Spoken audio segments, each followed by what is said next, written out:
이 빌립보에 도착하게 되면 무엇보다도 아주 정말 끝없이 드넓은 펼쳐진 대평원, 이렇게 평원이기 때문에 곡식도 많고 네. 또 이 빌립보가 이제 상기오스 산 그 기슭이 금광이래요. 네. 그러니까 곡식도 많고 금도 나고 풍부하고. 그래서 이 동쪽 마게도냐의 큰 성으로 성장을 했고요. 네.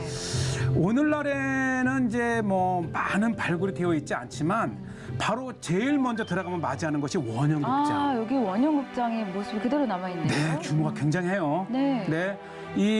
지금도 그 원형을 이렇게 그 많이 보존하고 있어서 네. 조금만 이렇게 수리하면 네. 바로 공연을 할 수 있죠. 활용할 수 있는 이게 지금 산 중턱에 있는 거죠? 그렇죠. 네. 예, 풍규수산 중턱에 아마 아시겠지만은 이 원형극장의 규모 자체가 그 도시에 그렇죠. 인구를 가늠할 수 있는 걸 보면 역시 마게도냐의 첫성답게 큰 도시였고 네. 바로 바울은 이 빌립보를 이곳에서. 향해서 네. 복음을 들고 들어간 겁니다. 바울의 위대함은 담대함 같아요. 맞아요. 이 작은 소도시의 변두리가 아닌 이 당시 헬라의 대도시 빌립보의 중심에서 그가 갇혀 이 감옥에 갇힐지언정 굽히지 않고 복음을 전할 수 있었던 네. 그 담대함입니다. 사실 이 빌립보를 보면 사도 바울의 유럽 전도 여행은 시작부터 고난이었어요. 네. 이곳에서 이 귀신 들린 여종 하나를 오히려 고쳐줬는데 네. 그 점치는 걸 통해 돈을 벌던 그 주인이 오히려 모함을 해서 바울을 감옥에 집어넣기도 하고 그러한 바울의 전도의 시작이면서 이게 전도가 정말 고난의 네. 연속이다라는 것을 보여주는 것입니다. 그래서 우리에게는 정말 이 복음의 열정과 이 목회의 열정은 시작부터 고난이지만 결국은 주님께서 승리를 하게 해주신다. 그렇죠. 네. 네, 이게 제가 드론으로 보면 이게 극히 일부입니다. 네. 특히 이 일부이긴 하지만 굉장히 큰 규모의 도시였다가는 것과 바로 이게 뭐냐면요. 네. 고대 에그네티아. 에그네티아? 그러니까 이 빌립보가 발전할 수 있었던 곳은 평원과 금광도 있었지만 네. 이게 이제 소아시아에서 네아폴리로 건너와서 로마로 가는 길목이에요. 거대한 군사로요. 또 이 상인들이 지날 수 있는. 길이 나 있었군요. 네, 이곳에 제가 이제 교회 3개를 소개하겠는데요. 첫 번째가 이게 이제 바실리카 A라고 하는데 네. 교회가 정말 아름다워요. 그래요. 그러니까 기둥을 통해서도 알 수 있죠. 헬라의 도시요, 로마의 도시였지만 지금 보이는 것은 기독교 도시. 기독교 도시의 모습. 네. 이 규모도 대단하지만 이 교회를 이루었던 그 조각 또 건축에 대한 그 거대한 대리석을 통해서 만들어진 교회가 그러니까 사실은 빌립보는 기독교 도시로 마지막으로 우리에게 남아 있어요. 헬라의 빌립 있었고 로마도 있었지만 지금 아름답게 우리가 방문하면 볼 수 있는 네. 유적은 교회라는 거예요. 그렇군요. 이렇게 해서 이제 바실리카 A를 보고 조금만 내려가면 네.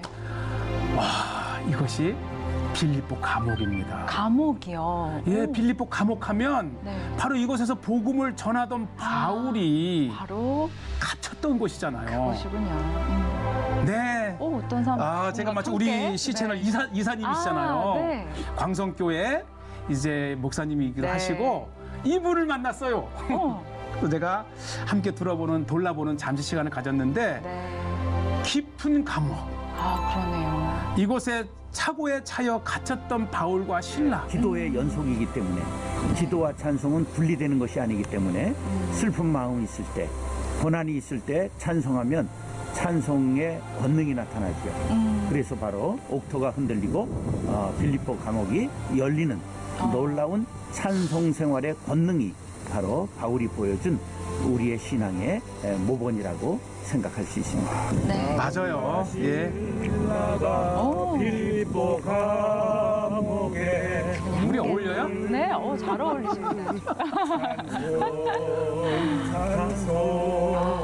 길을 걸으시면서. 예. 옥문이 열리는 거예요. 옥문이 열렸다. 할렐루야. 맞아요. 이게 참 빌립보에서 정기순례 내가 유익은 바울의 그 신앙을 말씀의 현장에 간다는 거. 네. 그 말씀을 다시 2000년 전 오늘로 끌어낼 수 있다고 하는 거. 네. 이게 순례 참 의미가 아닌가 생각이 되고요. 이 대부분의 유적 중에서 이제 거대했던 빌립보의 모습도 이제 보이지만 네. 우선은 이 빌립보가 얼마나 정교했는가. 이 길을 만들어도 대리석이지만은 그 도랑을 만들고 그 하수 시설까지 되어 있고 많은 빗물이 있을 때 물이 빠져나갈 수 수 있는. 있도록. 그리고 많이 무너져 있지만 정말 거대했다는 것이고요. 요것이 바실리카 B. 그러니까 이제 두 번째 교회를 소개하겠는데요. 네.